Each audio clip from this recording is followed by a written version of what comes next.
नमस्कार। आकाशवाणी से प्रस्तुत है समाचार प्रभात।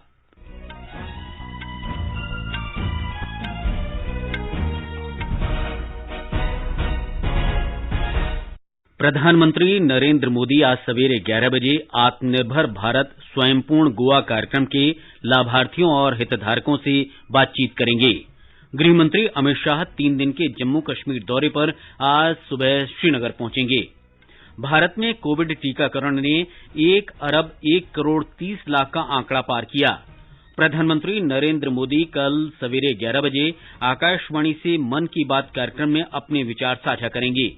वस्त्र मंत्रालय ने वैश्विक वस्त्र मानचित्र पर भारत की सशक्त उपस्थिति दर्ज कराने के लिए 7 पीएम मित्र पार्क स्थापित करने की अधिसूचना जारी की। अमेरिका ने हांगकांग में मानवाधिकार और मौलिक स्वतंत्रता के लगातार हनन पर गंभीर चिंता व्यक्त की और पुरुषों के 2020 क्रिकेट विश्व कप में सुपर 12 के मुकाबले आज से। समाचार प्रभात में प्रियंका अरोड़ा के साथ मैं मुकेश कुमार। देश ने कोविड टीकाकरण अभियान के अंतर्गत 100 करोड़ टीके लगाने का लक्ष्य हासिल कर इतिहास रच दिया है। इस महत्वपूर्ण कार्य में योगदान करने वाले चिकित्सकों, नर्सों और अन्य स्वास्थ्य कर्मियों का आकाशवाणी अभिनंदन करता है। इसके साथ ही हम आपको सतर्क भी करना चाहते हैं कि कोविड अभी समाप्त नहीं हुआ है। आप सभी से हमारी अपील है कि यथाशीघ्र दोनों टीके लगवाएं और अन्य लोगों को भी टीके लगवाने के लिए प्रेरित करें। त्योहारों के समय कृपया इन 3 आसान उपायों का पालन अवश्य करें। मास्क पहनें, 2 गज की सुरक्षित दूरी बनाए रखें, हाथ और चेहरा साफ रखें। कोविड से संबंधित कोई भी जानकारी और मार्गदर्शन के लिए राष्ट्रीय हेल्पलाइन नंबर 011-2397-8046 और 1075 पर संपर्क करें। और अब समाचार विस्तार से।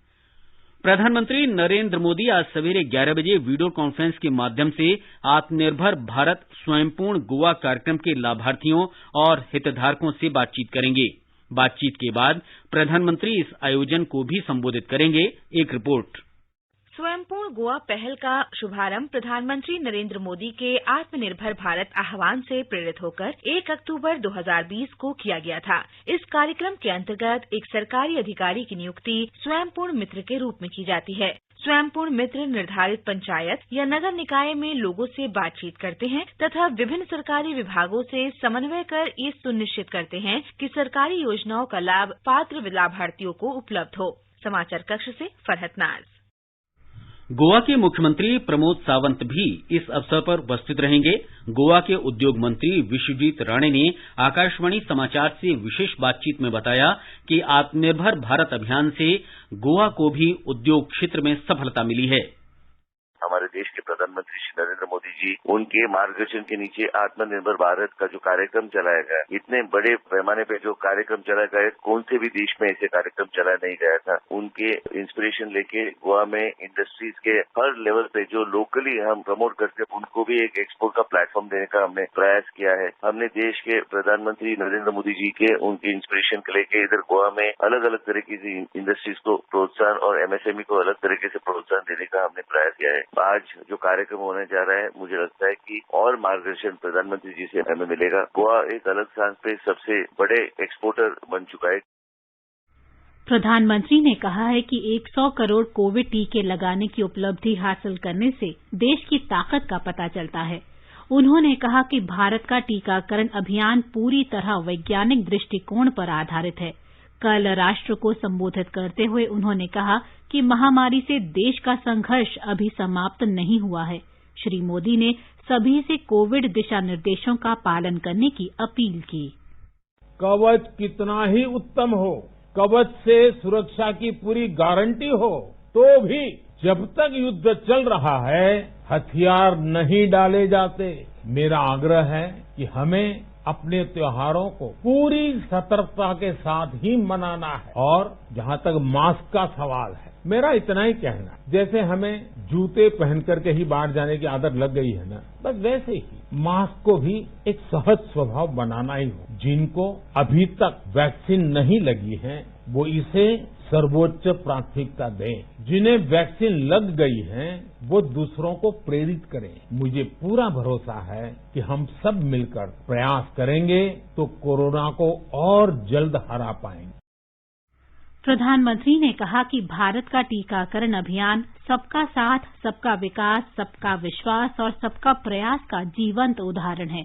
श्री मोदी ने कहा कि भारत ने कठिन और असाधारण लक्ष्य को सफलतापूर्वक हासिल किया है। हमारे लिए लोकतंत्र का मतलब है सबका साथ।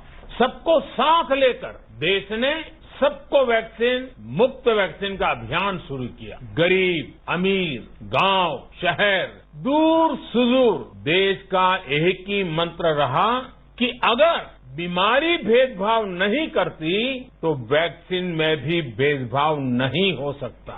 इसलिए ये सुनिश्चित किया गया कि वैक्सीनेशन अभियान पर वीआईपी कल्चर हावी न हो। प्रधानमंत्री ने इस उपलब्धि का श्रेय 130 करोड़ देशवासियों के प्रयासों को दिया। श्री मोदी ने कहा कि वर्तमान में न केवल देश में सर्वाधिक निवेश किया जा रहा है बल्कि युवाओं के लिए रोजगार के अवसर भी सृजित हो रहे हैं। केंद्रीय गृह मंत्री अमित शाह जम्मू कश्मीर के 3 दिन के दौरे पर आज सवेरे श्रीनगर पहुंचेंगे। श्री शाह आज श्रीनगर में एकीकृत कमान की बैठक में केंद्र शासित प्रदेश की सुरक्षा स्थिति की समीक्षा करेंगे। गृह मंत्री आज शाम श्रीनगर से शारजाह के लिए सीधी उड़ान का शुभारंभ भी करेंगे। वे कल जम्मू जाएंगे तथा पंचायत सदस्यों और भाजपा कार्यकर्ताओं से बातचीत करेंगे। जम्मू में वे एक जनसभा को भी संबोधित कर सकते हैं।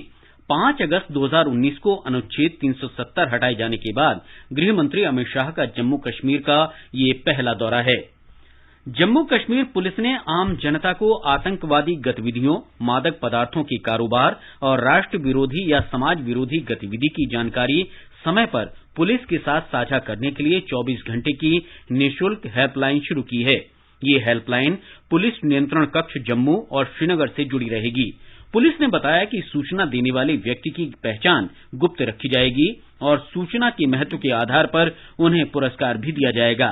पुलिस नियंत्रण कक्ष कश्मीर का लैंडलाइन नंबर है 0194 2455 798 तथा निःशुल्क नंबर है 1800 180 7193 और पीसीआर जम्मू का नंबर है 0191 2520 309 और निःशुल्क नंबर है 1800 180 7192।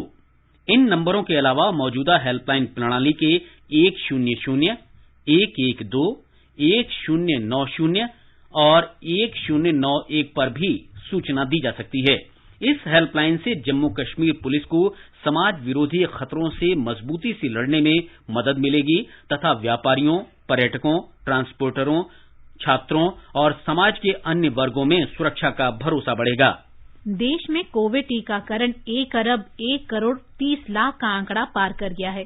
इनमें से 71 करोड़ 40 लाख टीके पहले खुराक के रूप में और लगभग 30 करोड़ टीके दूसरी खुराक के रूप में लगाए गए हैं। स्वास्थ्य मंत्रालय ने बताया है कि कल 68,35,000 से अधिक कोविड टीके लगाए गए। टीकाकरण अभियान को बढ़ावा देने के लिए सरकार ने एक वीडियो गीत भी जारी किया है। इस गीत को गायक कैलाश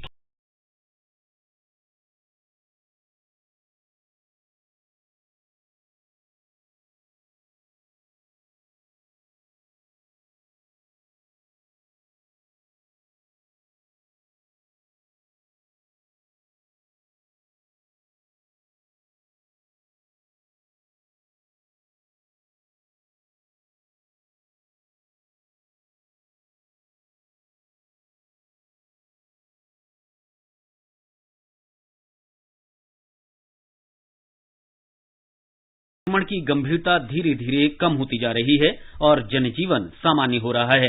उप मुख्यमंत्री अजीत पवार ने दीपावली के दिन मनाए जाने वाले दिवाली पहाट आयोजन की इस वर्ष अनुमति देने की घोषणा की है।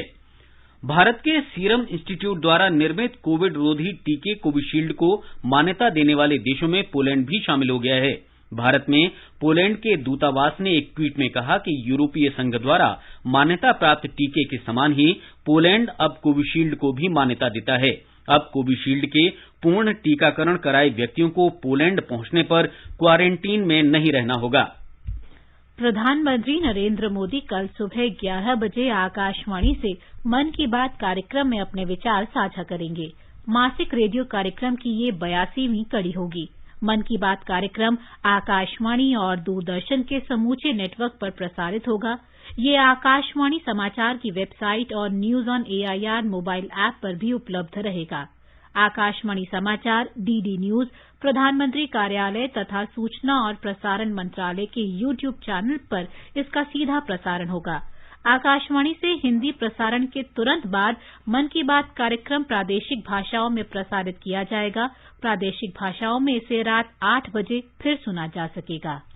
वस्त्र मंत्रालय ने 7 पीएम मित्र पार्कों की स्थापना की अधिसूचना जारी कर दी है। इस योजना का उद्देश्य प्रधानमंत्री नरेंद्र मोदी की परिकल्पना के अनुरूप आत्मनिर्भर भारत बनाना और अंतर्राष्ट्रीय वस्त्र बाजार में भारत को महत्वपूर्ण स्थान दिलाना है। पीएम मित्र योजना प्रधानमंत्री की 5F संकल्पना से प्रेरित है। 5F का विस्तारित रूप है फार्म से फाइबर, फाइबर से फैक्ट्री, फैक्ट्री से फैशन और फैशन से फॉरेन।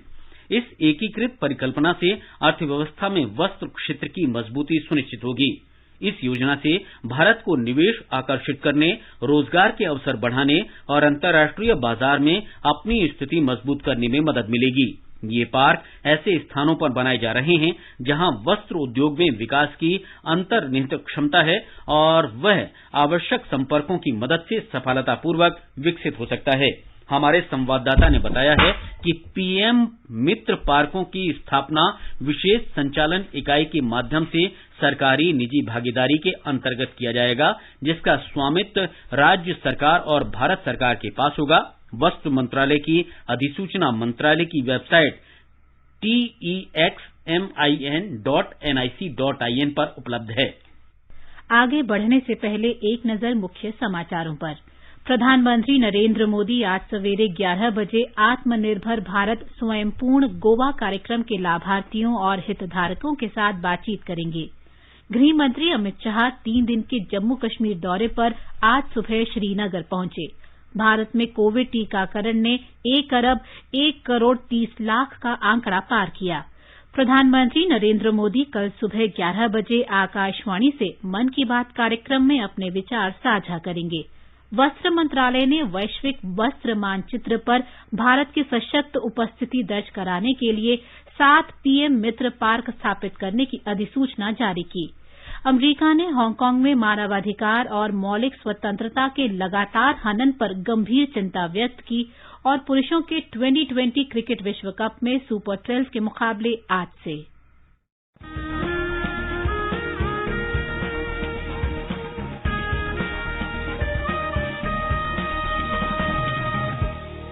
आजादी के आंदोलन के खजाने में ऐसे ढेरों शब्द जिन्होंने बदल दिए इतिहास, तारीख बदलने वाले लफ्जों पर आकाशवाणी समाचार ला रहा है विशेष कार्यक्रम धरोहर हर सोमवार।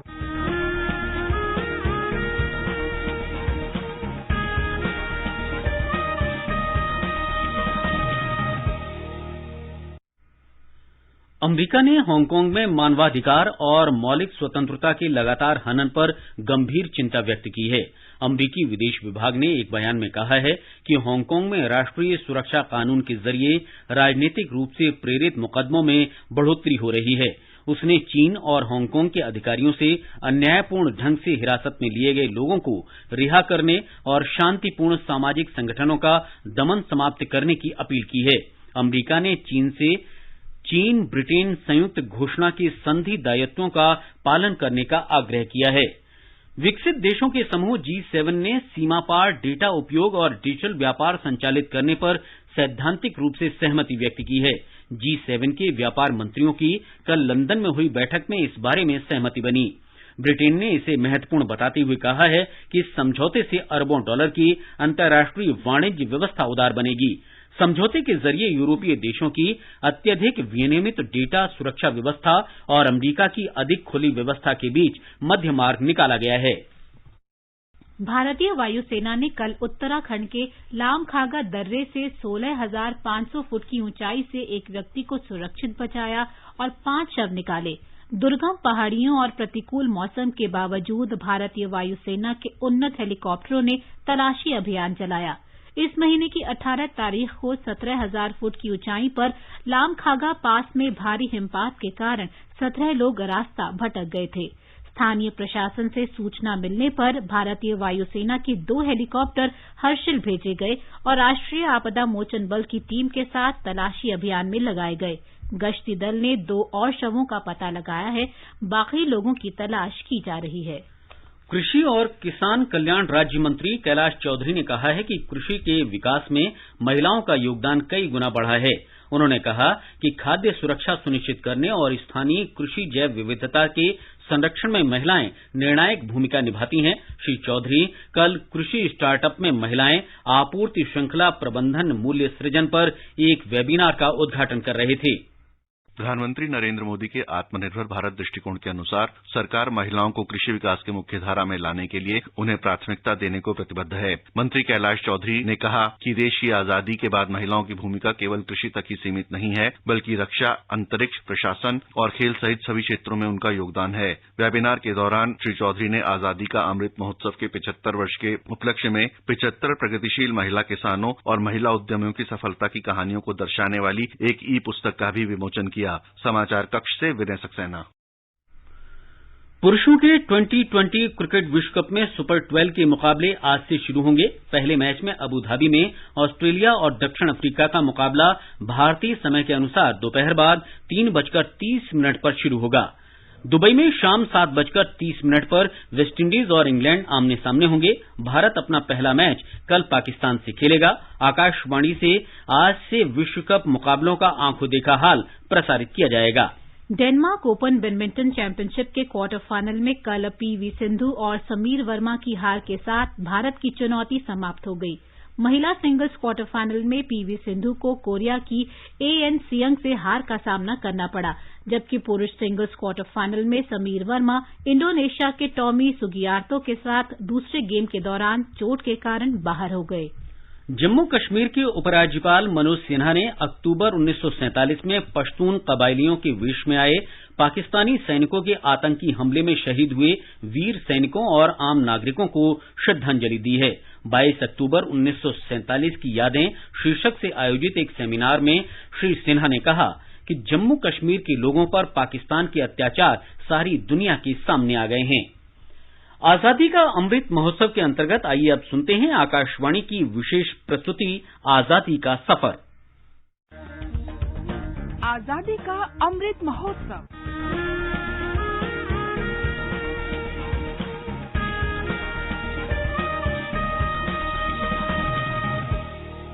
आजादी का सफर आकाशवाणी के संग भारत का शानदार स्वाधीनता संघर्ष आधुनिक विश्व के महानतम संघर्षों में से एक है।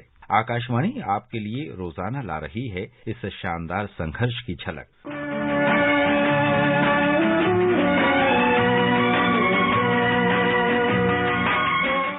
23 अक्टूबर 1778 को कित्तूर की रानी चेन्नम्मा की जयंती है।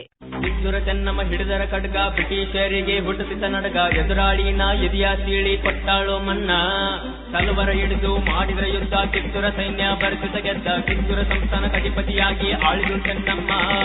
वे उन महिला शासकों में शामिल थी जिन्होंने 1824 में ईस्ट इंडिया कंपनी के विरुद्ध सशस्त्र विद्रोह का नेतृत्व किया था।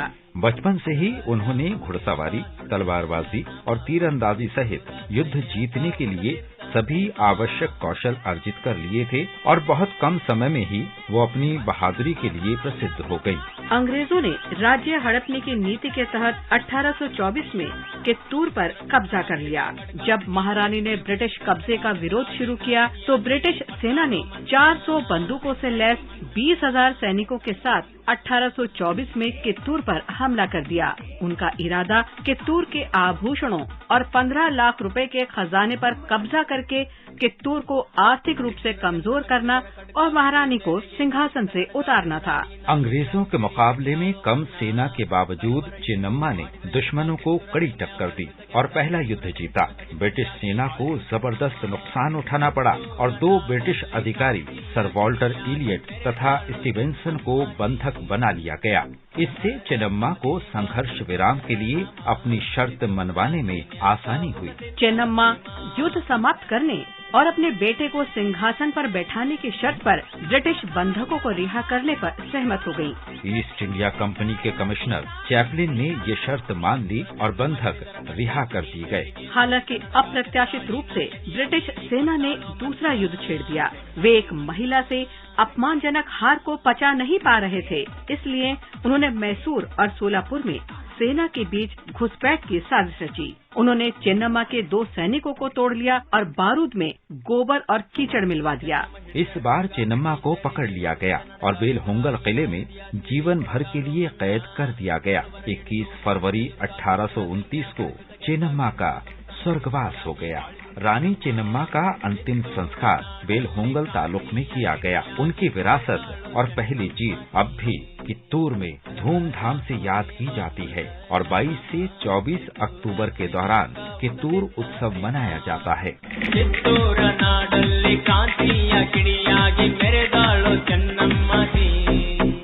आज ही के दिन 23 अक्टूबर 1934 को महात्मा गांधी ने कांग्रेस से इस्तीफा दे दिया था और राजनीति छोड़ दी थी। उन्होंने कहा था वो सक्रिय राजनीति छोड़ रहे हैं और कांग्रेस की सदस्यता से भी त्याग पत्र दे रहे हैं, क्योंकि वे खुद को रचनात्मक कार्यक्रम और हरिजन कल्याण के लिए पूरी तरह समर्पित करना चाहते हैं। वे पार्टी की स्थिति से असहमत नहीं थे, लेकिन उन्होंने ये महसूस किया कि यदि त्याग पत्र दिया गया तो भारतीय जनता के बीच उनकी लोकप्रियता घटकर मात्र सदस्यता तक सीमित रह जाएगी। उन दिनों पार्टी में कम्युनिस्टों, समाजवादियों, ट्रेड यूनियन, विद्यार्थियों, धार्मिक रूढ़िवादियों और कारोबारियों के समर्थकों सहित विभिन्न पक्ष शामिल थे और गांधी जी चाहते थे कि उन्हें भी अपनी आवाज उठाने का अवसर मिलना चाहिए।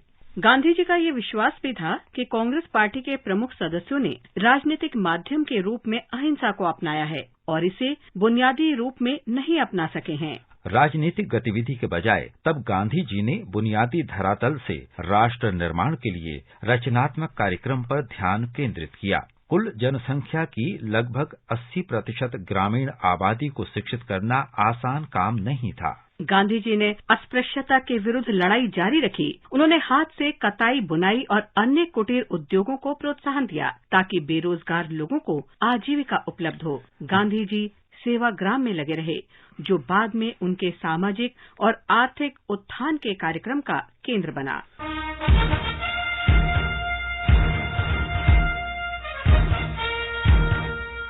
आज बस इतना ही। आजादी का सफर आकाशवाणी के संग कल फिर मिलेंगे नई कड़ी के साथ।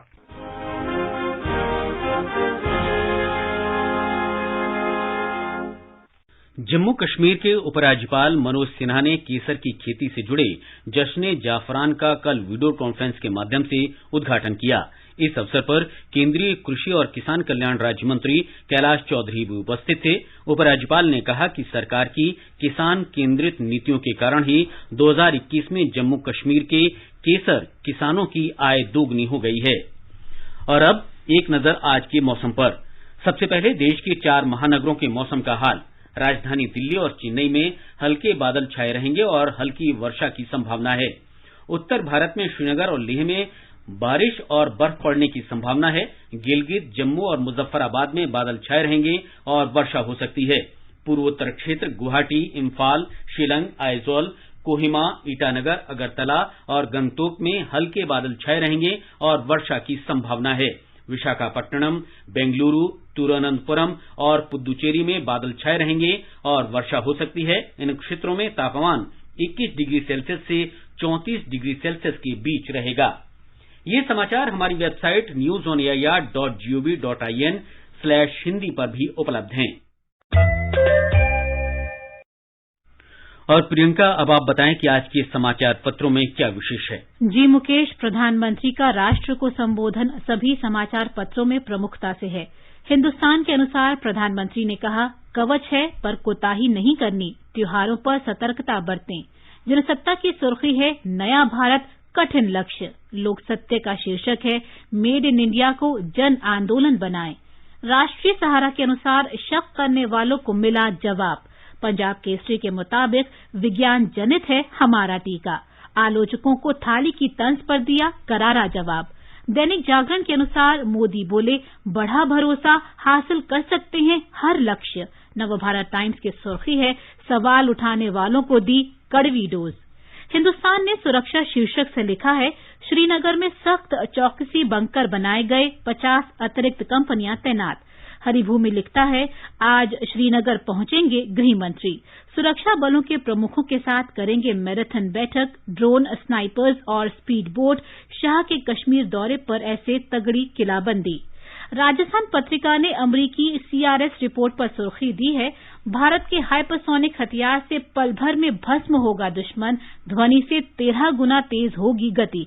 रिपोर्ट में ब्रह्मोस 2 मिसाइल का जिक्र। दैनिक ट्रिब्यून ने अभ्यास लक्ष्ययान का सफल परीक्षण देते हुए लिखा है, उड़ीसा के चांदीपुर में एकीकृत परीक्षण रेंज से स्वदेश विकसित यान का उपयोग अनेक मिसाइल प्रणालियों का मूल्यांकन करने के लिए हवाई लक्ष्य के तौर पर किया जा सकता है। नवभारत टाइम्स ने सुर्खी दी है, LAC पर भारत ने तैनात किया पिनाका और स्मर्च। सीमा पर रक्षात्मक ही नहीं, जवाब देने की भी पूरी तैयारी। राजस्थान पत्रिका का शीर्षक है, आतंकी फंडिंग से पाकिस्तान पर मंडरा रहा ब्लैकलिस्ट का खतरा, चीन के बाद तुर्की बन रहा था पाकिस्तान का दोस्त। दैनिक जागरण ने मुख्यमंत्री योगी आदित्यनाथ के इस बयान को प्रमुखता दी है, उत्तर प्रदेश में माफिया के कब्जे से मुक्त जमीन पर बनेंगे गरीबों के आवास। जनसत्ता ने कामयाबी शीर्षक से लिखा है, उच्चतम न्यायालय की दखल से मिली जीत, सेना की 39 महिला अधिकारियों को मिला स्थायी कमीशन। अदालत ने पूछा, क्यों छूट गई 25 अधिकारी।